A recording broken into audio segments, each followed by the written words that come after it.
Hey everyone, Adam here. Really excited to be with you here today and looking forward to talking more about how and when to scale. In our last video, we talked about really understanding your systems and processes and talking about internal systems and processes. Now, what I want to talk about is a part two of that, which is how and when to hire, to outsource, or to bring on a freelancer or freelancers to help you grow your business. Now, the biggest thing here, and one of the things I'll say in result to COVID-19, you might be in a position where you had to let people go or you're not necessarily able to keep up with the work. That's a very interesting dynamic right now where there's a huge demand for digital products and web presence. So your business might be overloaded where other businesses are not necessarily doing great. So it's a hard part to be in, but at the same time, us doing our job and being able to provide jobs in this economy, being able to help businesses stay open and provide services is something that we really want to do. So this part of the business is critical to being able to not just grow, but have sustainable growth. Now, in part one, which is hiring versus freelancer versus outsourcing. So when you're hiring someone, meaning full-time, benefited employee, you have to understand what that entails. And every state in the United States is a little bit different. So I'm not going to get into that. You need to consult a lawyer or an accountant to understand the implications there. But I'm going to stay in the overarching broader terms of the comparison between the three. Now, hiring, you're going to have someone most likely local. You're able to bring them on. You're able to work with them closely. You're able to train them and build them up in that way. But also, if you have a position that's more sales or you're working with local clients and you need someone there, this might work really well for you, especially if you have the workload and the cash flow to do it. So the next step is a freelancer. It could be the equivalent. You could hire someone locally. You could hire someone abroad. You could hire someone semi-local, meaning they're in the area, but they're not really in your town. This gives you a lot of flexibility. And this is better for the situation where you're growing, but you're not necessarily have sustainable growth. It might be a busy month, or you have a couple months where you're busy, but you don't have a guaranteed, sustainable work for them for a long term. So a freelancer for a few month contract might be the better choice there. And the hard part here is you need to find someone who has the skill sets who can jump in pretty quickly, because you don't necessarily want to spend a ton of time training them and then have them leave and move on, because that's not necessarily going to be the best ROI for your time. Lastly is outsourcing. Now, outsourcing kind of is a more broad term, but when we're talking about outsourcing, we're talking specifically about outsourcing it to another team, to another agency, or to someone else that is a different company, not just a freelancer, right? And there's you can do nearshoring, meaning you hire someone that's in the United States or in Canada that has a little bit cheaper cost of living. They charge lower prices, or you can offshore outsource, meaning you hire someone in Eastern Europe, India, South Pacific, Southeast Asia, something like that. That is up to you and what you feel most comfortable with. There are benefits and pros and cons and all of those things to each situations. But what I want to enforce is that you're probably going to have the cultural element if you hire someone in the US or in Canada that is able to kind of stay in the same time zone. You're able to stay in similar culture. So you're able to keep communicating, have expectations that are pretty clear. And you don't necessarily have to over-explain, but you have to document and make sure things are clear. If you're going in terms of outsourcing offshore, which is cheaper, you're going to have to spend more time project managing. You're going to have to spend more time clarifying. You're going to have to make sure that everything is spelled out exactly you want, and also leave room and time for revisions, because it's not necessarily always going to be done the way you want at the right time. But once you work with them, the team or the company, for a little while, they should learn and understand what you're trying to do, and it will become easier in time. But just know that going in, what you're looking for, what you're going to be able to do. Now, each situation is a little bit different. If you're looking to grow quickly, you're not going to want to have overhead from hiring someone. So freelancers outsourcing is probably going to be your better bet.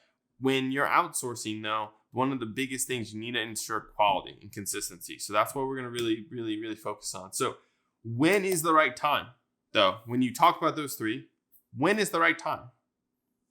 The right time is dependent upon what you want, but really it's when you're not able to keep up consistently, when you're overloaded and you're not able to keep up for a couple months. It's not just a couple weeks, not just a month or two, but it's consistently higher demand, better projects, bigger projects, and you're being able to bring more and more money in the door. And eventually you're getting to the point where working 12 hours a day, 7 days a week, that is not sustainable.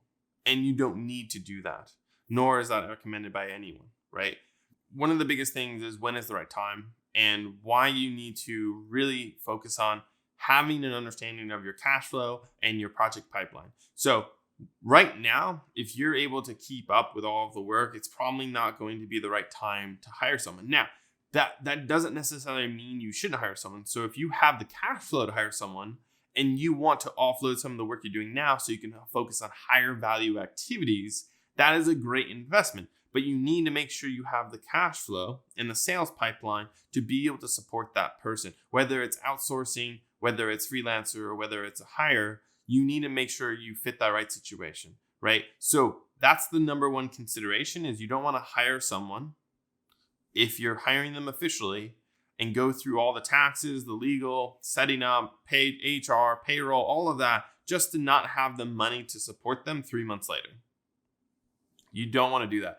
If you're in that situation where you want to start offloading things, get a virtual assistant, hire someone that has experience as a freelancer, pay a little bit more maybe, but you're going to not necessarily pay more overall because of the other implications which comes when you hire someone officially. So if you're really, really not able to hire someone locally for the price point you want, and you have a lot more work than, let's say, multiple freelancers, it becomes more work managing them. That's when you want to approach outsourcing. And that's when you want to approach it in more of a term of, hey, I have 3-4 projects a month that are coming in. I need this specific service, need design or development, or I need some sort of optimization, right? And that outsourcing agency or white label agency probably is going to be able to offer multiple services for you. And that probably will be at your best interest, so you can have one point of contact if they're able to do that work well.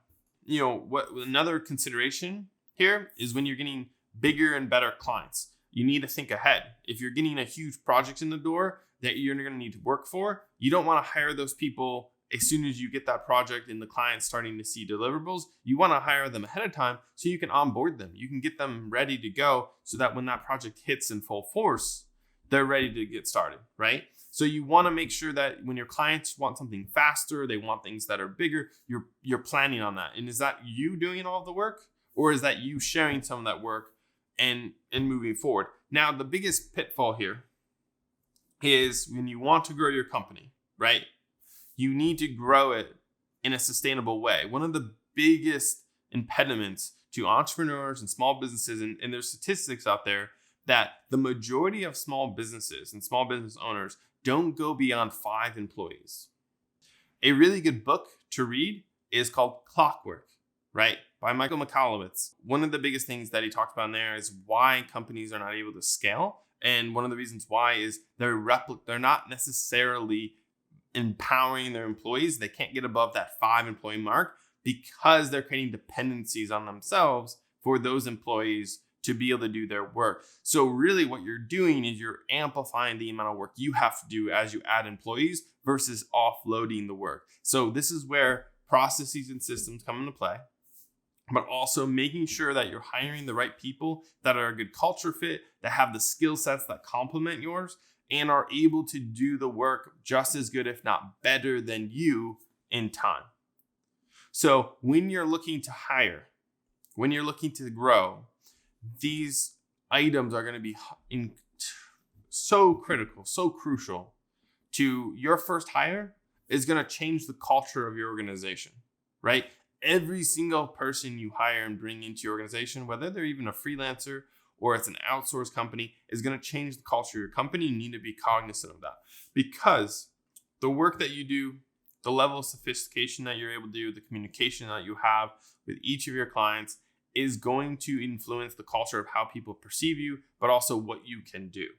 So going into that, when you are onboarding and finding that right person, you need to be incredibly careful when you're working with them and you're talking to them and you find that right person, you want to hire them, They need to be trained. They need to be brought on board. There's nothing that you have. This is why you have those systems and processes documented that they can read through, that you can explain about, that you can walk them through in the real world project, so the pieces start coming together and there's clarity behind why they're doing it and how it impacts the project, and also how it impacts the business, how it impacts the client. You can't have a drop in quality. You can't have people drop the ball, or else the clients are going to be, honestly, they're going to get scared and they're going to get cold feet and they're going to think, oh, wait, did I hire the right person for this job? You can't let them even think that for a second. You need to make sure that they don't even understand. They don't even feel the change. There's not even a blip in a project. If anything, they feel it better. They feel it moving faster. They feel more communication coming from you or your company. So the third thing here is contracts, right? Legal items up front. When you're hiring someone, you have to really go through the proper channels for your state, for your authority, for your country. But also, one of the biggest things you have to take into account is you're hiring a freelancer. You need to make sure you're signing an agreement up front of what you're going to have them do and how you're going to do it, and the timeline and the approach. You want to make sure you're signing that up front, the payment schedule for them, making sure that if they don't complete their work on time or they don't complete the work, there's some sort of penalty in that contract where you're able to charge less of a rate or pay them less because they didn't deliver what they said they would, and therefore it impacted your business, and you're going to have to discount the client, or you're going to have to communicate to the client why it's not done on time, and that's costing you business, it's costing you time, it's costing you money, right? So you want to make sure you have really good contracts, you have everything above board when you're working with contractors or outsourcing companies, and making sure that you're doing that from the start, not in the middle of a project or at the end of a project. When we're talking about contracts, we're talking about legal items. Those are the most important things that you need to have up front. You need to make sure everything's documented. You in the contract, not have just payment options, but also make sure you're putting in the work, the scope of work, what you're going to have them do, when it's due, timeline, anything that can be, you have to have it all in writing, right? Anything that could be a problem, have it in writing so that when it comes down to it, they're obligated to do that in that way. And if there are changes along the way, you can make addendums, right? Especially if it's a longer contract. So moving on to one of the biggest items, and something that a lot of people forget about when you're in the growth phase and you're just excited, you got projects coming in, is understanding your cost and your profit. Now, one of the biggest things here is people tend to overhire and especially underestimate their cost when hiring someone or outsourcing, or being able to really understand the productivity around producing projects, because you can't replicate what you did yourself and apply that to other people. You're not going to have the same efficiency rate. So just because you personally could do 3 projects a week doesn't mean someone else you hire can do 3 projects a week. That doesn't mean the outsourcing or freelancer could do 3 projects a week. And also, when you're hiring them, even if they can do 3 projects a week, does the cost make sense? Because previously it was just you, right? You could basically take on as much work or as little work as you wanted, and you're able to make that profit, right? Whatever that is that you needed.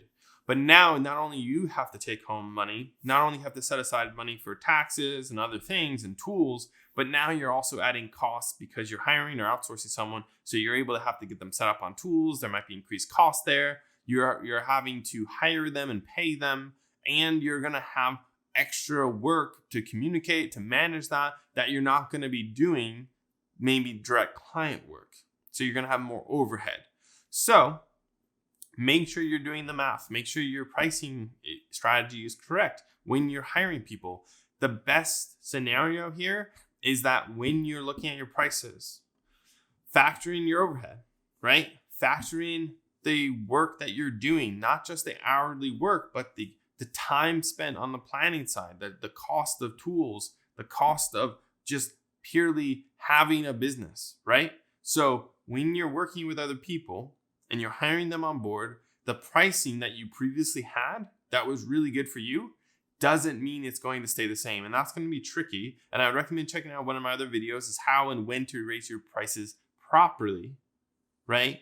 Check out that video. It talks through how you can do that, how you can communicate that. But really, this is something you have to take in consideration of. You might need to raise your prices before you even hire someone. so that you have that cash flow and those projects ready to go so that you can remain profitable, right?